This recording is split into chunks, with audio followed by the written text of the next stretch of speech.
you have to figure out why you're even there. Right. How did I get here? How did I get to this place? Yeah. No, Right? that's good. Otherwise, as we say, things become cyclical and you're like, man, I ended up right back here. And it's because, we didn't truly acknowledge how we got here. So I agree. Not only are we here, but how do we get here? So that if it's a good place, we continue to do it again. If you're a go-getter, faith-driven, and family-focused, and need to break through to your next level, this is the podcast for you. Your self-talk can reshape every area of your life. It's time to dream and think big.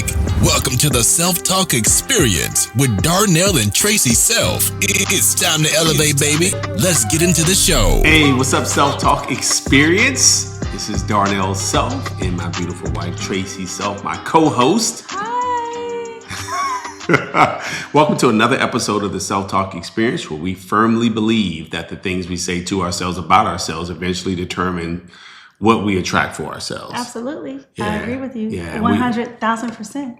Well, that's good. You're agreeing with me today. Don't do that. I agree with you a lot of the time, sometimes. Okay. Usually. Listen, you have been with me almost longer than you haven't been with me.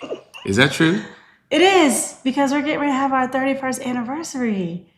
Yes, my last name has been Self longer than it was my maiden name, which is crazy. So you need to start agreeing with me now. Is that what that I think so. means? Or it means we've been together so long, I have so much clarity that I know that I should probably not always agree with you. No, I don't like that. I don't like that latter. I'll agree with you, babe. It's fine. Okay, good. I'm doing it right now. See? Yeah, see? You're right. So good self-talk. Good self-talk. Listen, guys, today we're excited because we continue to talk about our experiences and experiences of others, and then even some guests, some hosts, some guest speakers, guest podcasts. What would you call them? That come on our show? Yeah. They're our guests. Okay, so sometimes, sometimes we even have our guests on to share their own experiences with their own self-talk and the things they've done well and the things they haven't done well in terms of self-talk. And, experts predict we have about 70,000 conversations with ourselves every day. That's a lot. That's a lot. And so we're asking ourselves certain questions. Should I do this? Shouldn't I do this? Should I go early? Should I show up later because I'm going to leave later? Am I worthy? And also, what we think of ourselves, we say that to ourselves too, right? Yeah, we do. If we feel great that day, if we feel beautiful that day, if we feel tired that day, we say those things to ourselves. Yeah. Right? No, it's very true. And listen, guys, we are proof that you don't have to be perfect. What? You speak for yourself. What do you mean? You said we. Yes. You're perfect? Most of the time. Please, somebody help me. But go ahead. I feel like you're going to prove a point. I will. My attempt is to prove a point, and that is that a lot of times our self-talk says we should wait until we've perfected something. We should wait until we've mastered something. But, babe, you never really master anything, right? Because you get better and better and better the more you do it. So that word, I was kidding, but the word perfection, is that really a word that do you really ever perfect something? Yeah. Is what I'm thinking. Yeah, I think, you get better at it, right? And so, you can start to master something, but if you did it even more, then you've increased your mastery of that thing. And that includes self-talk, is my point. Yes. Right? That's good. So the more reps you have in saying positive things to yourself about yourself, the more likely you are to say positive things about yourself. To yourself. And that's the point of this self-talk podcast. It's like, if we could help people to continue to say better things to themselves, and even if the questions we ask ourselves are different in terms of how we message that question. I'll just give you an example. So if we said something like, I can't believe that this always happens to me.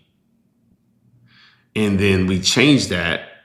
Why do you look at me like that? No, it's interesting what you're saying, because you can say, I can't believe this always happens to me. Or you can say, I can't believe this always happens to me. You can say it in a way that's in a way you want to solve it, or you can say it in a way that makes you feel even worse. And you can say it in a way where I can't believe this always happens to me. This are so bad. Or you can say, I can't believe this always happens to me. How can I not have this, and this happen? Right? So I feel like even though you're saying the same words to yourself, it's the spin and the perspective you put on your self-talk. Because it's hard to control your feelings and control your emotions. But you can catch yourself even if you're saying something negative, not even to change it totally, but just change the perspective of how you're looking at it. Does that make sense? No, it makes all the sense in the world, because if you change the way you look at something, you probably change the way you message it. So it comes across differently. And so I could easily say, because I'm thinking that this always happens to me, I'm always in, because it sounds like nothing good happens to me. Right. You know what I mean? Almost I expected something bad was going to happen to me. Or if it does happen often, I could say, I wonder what this is trying to teach me. That's good. And now it puts me in a place where now I'm looking for the solution instead of dwelling on the problem. Right. I was just saying, like, if I say, I can't believe this always happens to me. I'm always stuck in traffic. Always stuck in traffic. Or I can say, I can't believe this is happening to me. Why am I always stuck in traffic? So then I backtrack and say, well, maybe I need to get up at a different time. Or maybe I need to plan out my morning in a different way. Right? Yep. And I think we're saying the same thing. No, I think so too. I think what we're saying is the way you talk to yourself can either have you go deeper in a place of frustration, depression, anger, or can lift you out of that because of... Now you're thinking of how to solve it. Yeah, you're thinking how to solve it, or you just have a change of perspective, because you may not be able to solve traffic. If you have to be at work at 9 and every route that leads you towards your job is always traffic, you're not going to really solve that. I mean, I guess you could if you wake up 3 hours early, but who in the world is going to do that? And that may not be solvable if you have to take your kids to school, et cetera. Sure. What I'm attempting to say here is that I could say, I can't believe I'm always in traffic. Or I can say, hey, since I'm in traffic so often, I'm going to find something that allows me to be productive while I'm in traffic. You know, and this is not going to be our time to listen to the podcast that I wouldn't have felt like I had the time to listen to, except that now I'm taking traffic time and making it productive. So now that I am stuck in traffic, I'm actually growing every day. That I used to be hating the thing that I was experiencing, and now I'm growing in the very thing I used to look at as negative. That's good. Or even having conversations. Sometimes we want to spend time with people and check on our loved ones, but we don't have the time. Right. But that could be another time where you can have conversations and take your time, and the time will pass by faster. Yeah, exactly right. And I think, this is what's really helped me out. Because people may say, man, you're always so positive. No, I've just shifted perspective.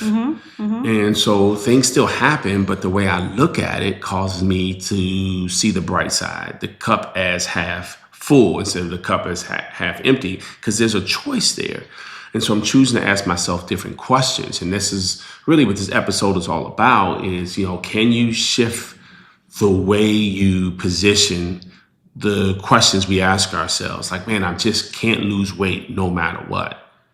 Right? That's a tough one. And it could sound so negative, and it keeps you in a place like, oh, well, I'm always going to be overweight. Or it can take you the opposite way, and you start researching healthy food options, exercise routines, or maybe there's a reason why. Maybe there's some health issues going on with why the weight you can't get off. Then you have to figure out a doctor and that kind of stuff. So like you said, it can always make you go this way or you can go this way. But it's hard. Yeah. But guess what? We get to choose our hearts in life. Like there's always gonna be something hard. But again, perspective says, man, I'm so glad that I'm learning how to navigate around some of the barriers in my life, because I know that once I figure that out, I will be able to share that testimony with so many other people and help them through similar challenges that they're having. Yes, absolutely. Yeah. Absolutely. So I just, one of the things that we attempted to do, and prayerfully we're doing a good job at it, when we started the Self-Taught podcast, was, hey, let's think about some of the things that we had to overcome. And like you said, it hasn't always been easy, but because we continue to work on ourselves, and I know that many of you read, you listen to audios, you watch podcasts like the Self-Talk Experience. And so you start to reshape yourself. And because you are different, you now attract different things. You now repel things that you used to allow close to you. And now you're like, you know what? I don't even entertain those things. I don't even allow that frequency, that energy around me. And it's because you look at yourself differently. Right. Absolutely. No, I totally agree with you. Yeah. See, I agree with you. This is great. This is good. We're growing right now in front of the world. So guys, I'm just going to share with you a couple of things that I know helped me out as I started to ask myself different questions. And one thing that you'll see when you start asking yourself questions, better questions, is one, acknowledgement. Because whenever you want to change something, the first thing you have to do is acknowledge where you currently are. Okay. It's almost like trying to put in an address of where you want to go in your nav system, but you can't identify where you are. So even if you're saying, I know I want to go here, but you don't acknowledge your starting point, you only know when the first left is, because where you're starting from. And comparing yourself too, because you may want to go to the exact same place as someone else, but if someone else is closer, you can't, you're starting at different vantage points. That's exactly right. Yeah. And I think that's key to appreciate and understand. So one, acknowledgement. It's like, all right, I'm at this place and I could either be satisfied with that place. And if so, who is someone else to tell me that I shouldn't be happy with where I am? Just because someone else has different goals, more loftier goals, doesn't mean that you have to have the same goals. So acknowledgement that, you know what, I am sick and tired of being in this situation. I am sick and tired of, so I'm excited about the opportunity for me to grow. I'm excited about the opportunity for me to get one step closer to my goals in 2025. However, if there's no acknowledgement that, hey, I'm not really satisfied with what my banking statement says, then it's easy to settle for it without any acknowledgement of where you truly are. And then we find that we actually lie to ourselves and we say things like, I'm good. And we're really not. Or I get that, right? Acknowledging where you are, but sometimes you have to take a step back to move forward, as Pastor Mari says, because sometimes it's not about where you are, it's how you got there. So sometimes you have to backtrack so you don't make those same mistakes, because okay, I know where I am and I know where I want to go. But how did I get here to make it a better, so I can skip that step where I am now and pass it? Go back and backtrack. Oh, I did this. I shouldn't have been doing that. I should have been going here. I shouldn't have spent money on this. And then it'll propel you into where you want to go. Right? But you're still acknowledging it though, right? Absolutely. Acknowledge it. I'm saying, but that's not the only step. Right. Yep. You have to figure out why you're even there. Right. How did I get here? How did I get to this place? Yeah. No, that's good. Otherwise, as we say, things become cyclical. And you're like, man, I ended up right back here. And it's because, we didn't truly acknowledge how we got here. So I agree. Not only are we here, but how do we get here?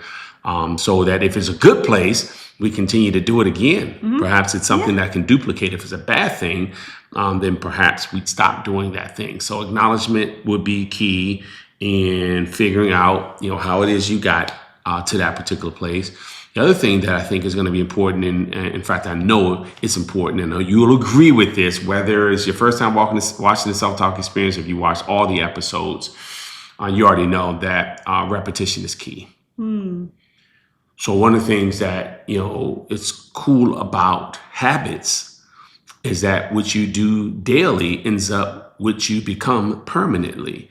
That's good. That's really good. And so if you want to change permanence, the one thing about us as humans is that permanence is just like, this is where we are right now, but it doesn't necessarily mean permanent in terms of like cemented, where you cannot change those habits, right? So I have certain habits right now that have led me exactly where I am. So those daily decisions, daily activities led me to exactly where I am, health-wise, financially.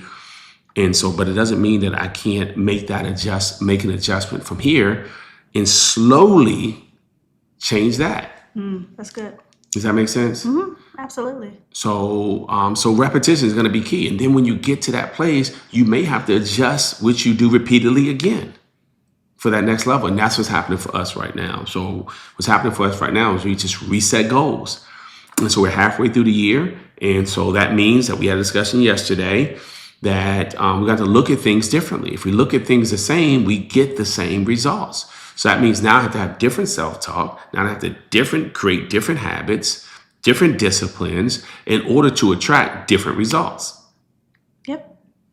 So we all have this opportunity, guys, to make sure that we're not just saying good things to ourselves, but we're repeatedly saying good things to ourselves. And that way it's a habit. And we'll even catch ourselves like, that wasn't good self-talk. So. And you catch yourself faster. Yep. The more you practice it. Yep. Absolutely. And the more you think about it. Yep. And you even know, it's just like a great athlete. Like they know right away, I messed that up. Right. Sometimes upon release, sometimes upon even starting off, they didn't even like bowl the ball yet, but just on the release, they're like, already know. They know already. Yeah. So it's the same thing that happens with the muscle memory of self-talk, saying positive things to ourselves. So let's work on repeating the things that we want to attract. So we repeat the positive self-talk so we can start attracting those things. Let's make sure we acknowledge where we really are. Like, man, I really need some help with this. So I gotta pour better things into myself because I really do beat up on myself. And if someone else said the same things I say to me, I'd be offended. Yeah. Right. So we have to look at that. And of course, we're here for you every week, every Thursday. We're right here with another episode of the Self-Talk Experience so that we can help you to say better things to yourself about yourself. Absolutely. And if you're stuck in traffic and it's early in the morning, don't call me. See you next time, guys. Thank you for listening to the Self-Talk Podcast with Darnell and Tracy Self. We hope you enjoyed. Be sure to rate and review this podcast on your favorite podcast listening platform. And we'll see you next time. And remember, talk good to yourself.